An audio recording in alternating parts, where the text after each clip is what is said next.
বন্ধুরা আবার একটা ভিডিও নিয়ে চলে আসলাম। দেখো খিচুড়ি রান্না করব। তোমার দাদাভাই বললো আজকে একটু খিচুড়ি খাবে, তাই দেখো গোবিন্দভোগের চাল নিয়েছি 2 কোটো আর 1 মুঠ নিয়েছি, আর এখানে 1.5 কোটোরও একটু বেশি ডাল নিয়েছি। মুগ ডাল ভাজা হয়ে গেছে, দেখো পুরো ভালো করে ভেজে নিয়েছি। আর এই দেখো ফুলকপি ভাজা বসিয়ে ছাদে গেছি জামা কাপড় তো পুড়ে গেছে। ফুলকপি আলু মটরশুঁটি দিয়ে করবো। এই দেখো চাল আর ডাল ধোয়া গেছে। আর এই দেখো সকালবেলা ভাত করার জন্য চাল দিয়ে দিয়েছিলাম, এই আমার জন্য একটু নিয়েছি 2 বেলা।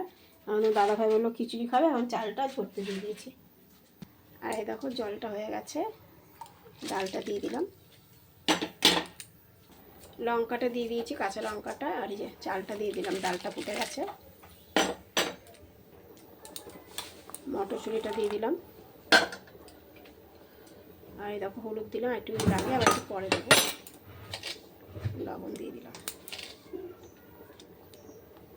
এই দেখো টমেটোটা দিয়ে দিলাম, আর একটু আদা দেবো, আবার আদা একটু ভেজেও দেবো।